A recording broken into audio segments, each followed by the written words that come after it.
And we're back. So, after you're done creating and designing your two main characters, your heroes versus the villains, we have to actually design the entire layout of the book. And one of the ways that I absolutely adore to do this was the method which I learned from the great Dave Gibbons, one of the co-creators of The Watchmen. You may have seen the movie, you may have seen the show, regardless, you know what Watchmen is. Right, it's the little happy face with the drop of blood, right? That's the iconic, attention-grabbing, comic book that people always, claim to be one of the best, if not the best, masterpiece. So, one of the things that he did was outline the entire book, the entire 12, 22-page issues, all of them, including the covers, including everything. He would sketch it out on a tiny, just a basic page, right? A basic printer paper, right? Copy paper. He would divide it up into a bunch of squares, as you see here, right? Into different little panels, but these are not panels. These little squares will symbolize the actual page of the entire book, right? So, the first square would basically signify page 1, the second square would be page 2, and within it are the thumbnail sketches. That is the highlight of today's video, right? We're going to emphasize and focus primarily on the actual layouts of an actual page. Now, this is going to be just a quick demonstration. I'm not going to actually make an entire book, all right? An entire 22-page book here. I'm just going to draw a couple pages so that you guys get the feel for it. But this is what it is. It's simple. You could do this with normal pencil, with normal, copy paper. I always sketch out my entire book series on a tiny little sketchbook, right? Just a tiny little thing. I don't like having an entire page, but sometimes I do, right? It depends with what you have. Just use what you have. As an artist, that is the most important thing. You have to use what you have around you, right? You have to play to your strengths. What is exactly the story you want to tell? Who is it, that you want to tell this to? What is your audience? What is your idea? What is your ideal book? How many pages do you want to have? Now, for this specific book, I'm just going to put 18 pages. Again, this is just an example. This is just a quick tutorial to show you guys what it is. And as you can see, I'm going to begin with page number 1, right? So we're going to kind of illustrate after using the designs. We're going to save, never forget to save. We're going to utilize the designs that we have laid out, and we're going to just kind of, again, no words, no nothing. If you want, you could write out an entire script. You can copy the business model of Watchmen, right? Basically, it's a business model. You could copy the idea of Watchmen, where there's an entire script written out, a Word document for 1,000 pages, let's say. But that's not necessary. You don't need all of that. This is the preliminary work. You could just draw, put pencil to paper. That's the important thing. That's the only way to really get a book done. So here we have a little mock-up cover, right? Maybe the inside splash page, right? When you open up, that's that impressive big art page, right? I always deem the first thing you open up the book to be basically the second cover of the book.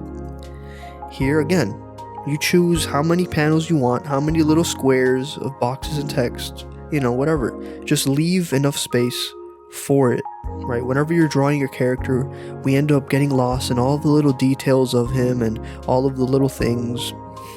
Make sure to leave ample space so that your characters could have dialogue and could speak, right? So that you could have narration, so that you could have words. That's the thing that really sells the comic, right? What makes it more impactful is the words on the page, right?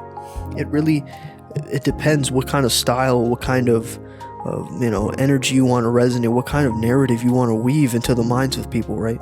You could make a very dramatic scene whenever you write, but you could also just make it very simple. To be honest, there is this thing called the Marvel method, and I think it's the technique that works the best. And what it was is that Stan Lee and Jack Kirby would basically, whenever they were sketching out an entire book, the two of them, right? Stan Lee was the writer and Jack Kirby's the artist. The two of them would write and think about an idea. They would just talk about the idea, who the villain is, this is his name, this is what he wants. All right, and then after they have the idea kind of nailed down, once they both understand what it is, Jack Kirby would then go on and basically do what I'm presenting here. He would illustrate the book in its entirety. As a comic book artist, we have to think in terms of scenes, in terms of layout, and in terms of composition.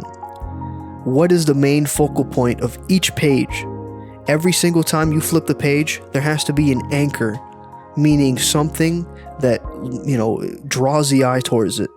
The main subject matter, the main point of the story.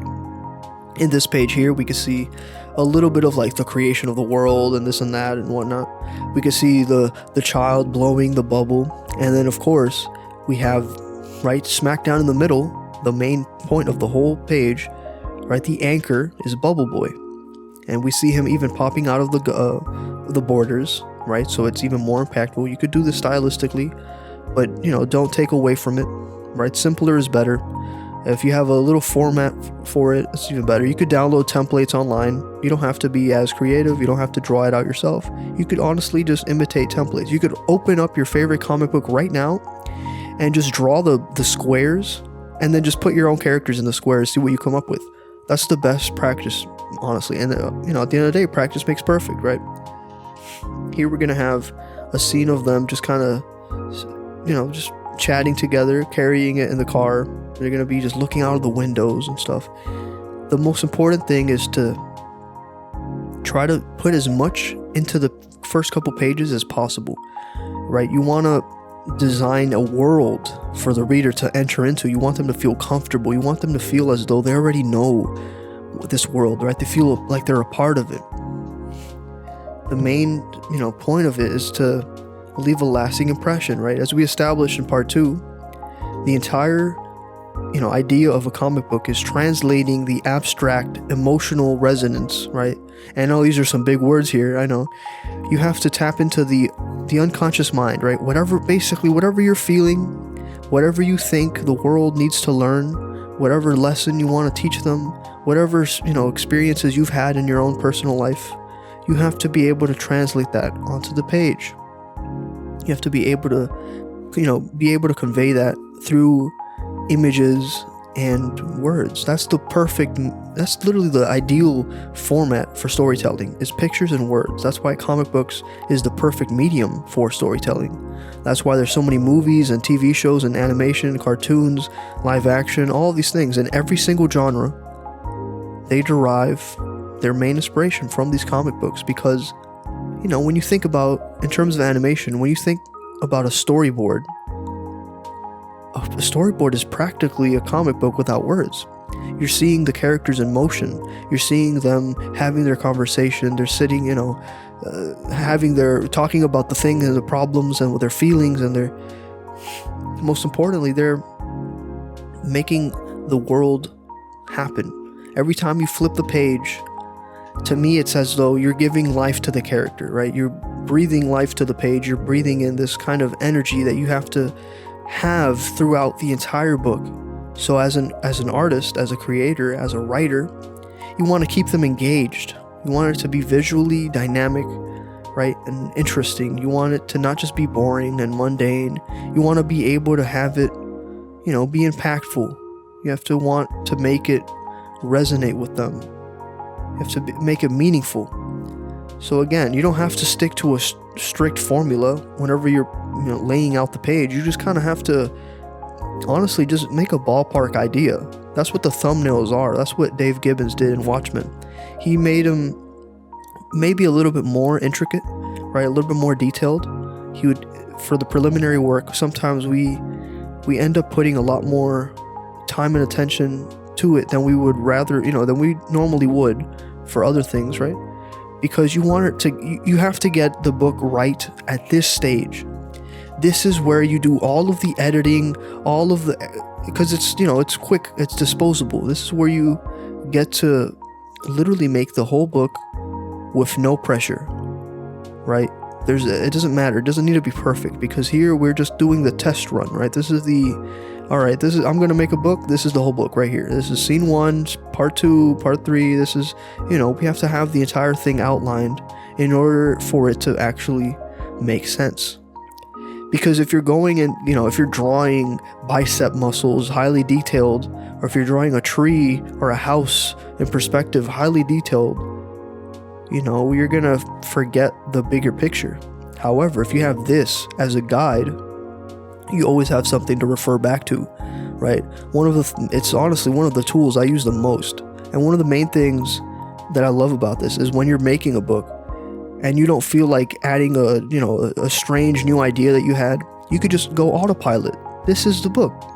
Just go with the script, follow the script, go with what you already had, and just follow it through, right? There's going to be some things that you're going to want to add and change, right? Whenever I made my first book, it was always very, I would always have a new idea and something new I wanted to add, or a different scene, or, oh, this scene needs more impact, right? Because once you have the entire thing laid out in front of you, like a map of where you're going to go, what you're going to do with these characters, where you're taking them, you're going to actually have a good foundation in terms of like where you're going to change it, which you're going to be able to look back and reflect in order to see what needs to be further emphasized, what needs to be, further demonstrated. So here I have a quick demonstration of how the comic book is traditionally read through eyesight, right?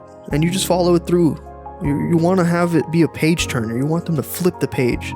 And you want to have ample space. Again, this is very important. You need to have ample room, ample space to fill it with words, right? There's this idea that whenever you make a comic book, the reader will take longer to read it.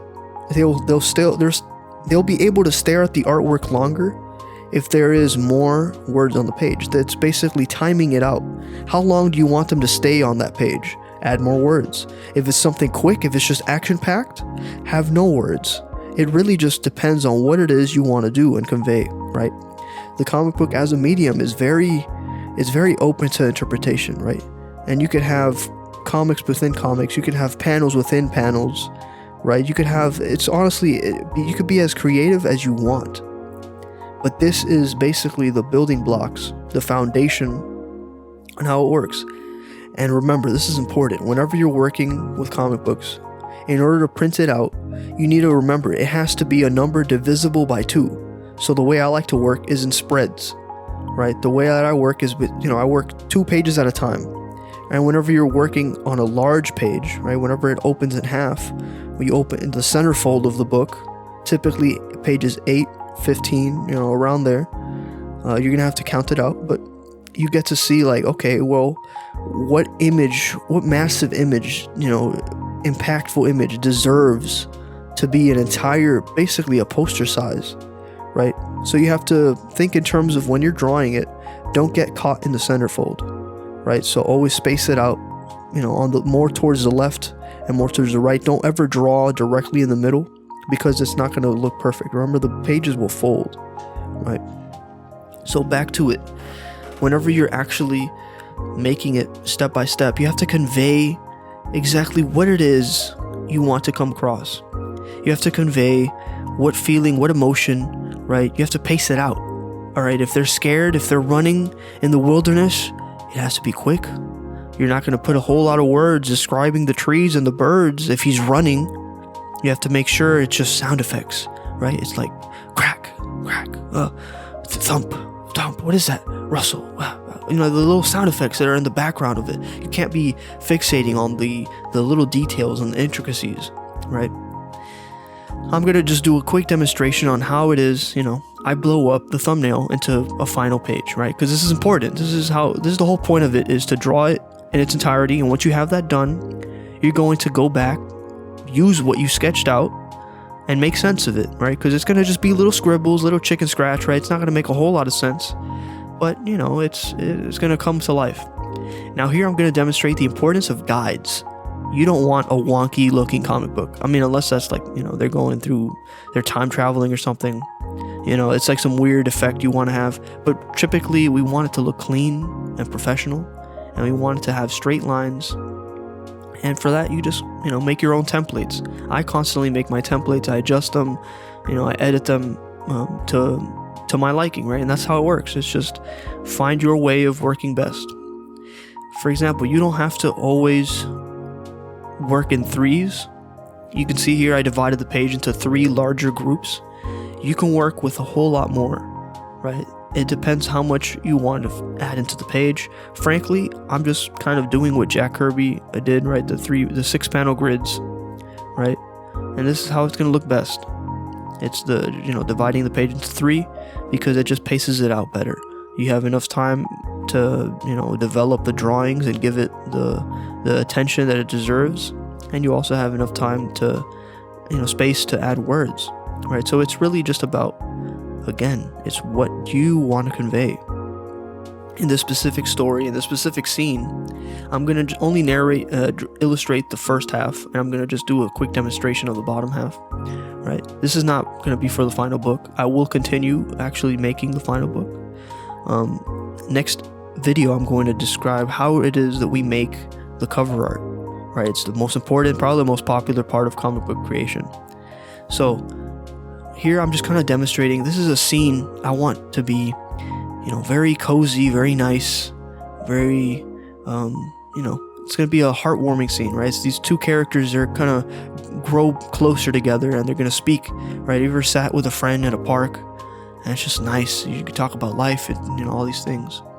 Again, your artwork doesn't have to be so precious on the inside. The interior pages, if you really look at comic book artwork, it doesn't really matter. It doesn't have to be super realistic. As long as you understand what's happening, that's good enough.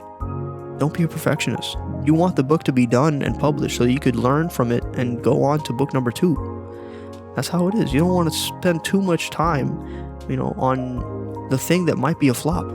That's how it works. All these early companies were mass producing these books. So just kind of use whatever tools you have at your disposal to get the idea across, and then you're done. You're in and you're out. Just kind of get it done, right? Don't be so sacred with it. Comic books are a beautiful, amazing medium to work on because the possibilities are endless. It's just like animation. If anything, it's easier than animation because there's not the time restraints and there's not the budgets and all that. You could just kind of draw whenever you want with whatever materials you have, right? So here I want to demonstrate a quick, how you want to guide the eye. So again, it's following the Z pattern method, right? You want to start at the top left and end at the bottom right. Preferably, every drawing will guide your eye. And if you break through the panels, then that's going to be even better, right? You're going to be able to present it in any way. So here's the final scene, right? It's these two friends talking, and here's the how it's supposed to be read, and you can see how the illustration guides the eye. Thank you so much for watching this video. I hope you like, comment, subscribe, put notifications on, and please go check out Junket Part 1, Hidden Worlds Revealed. Thank you. I'll see you guys next time.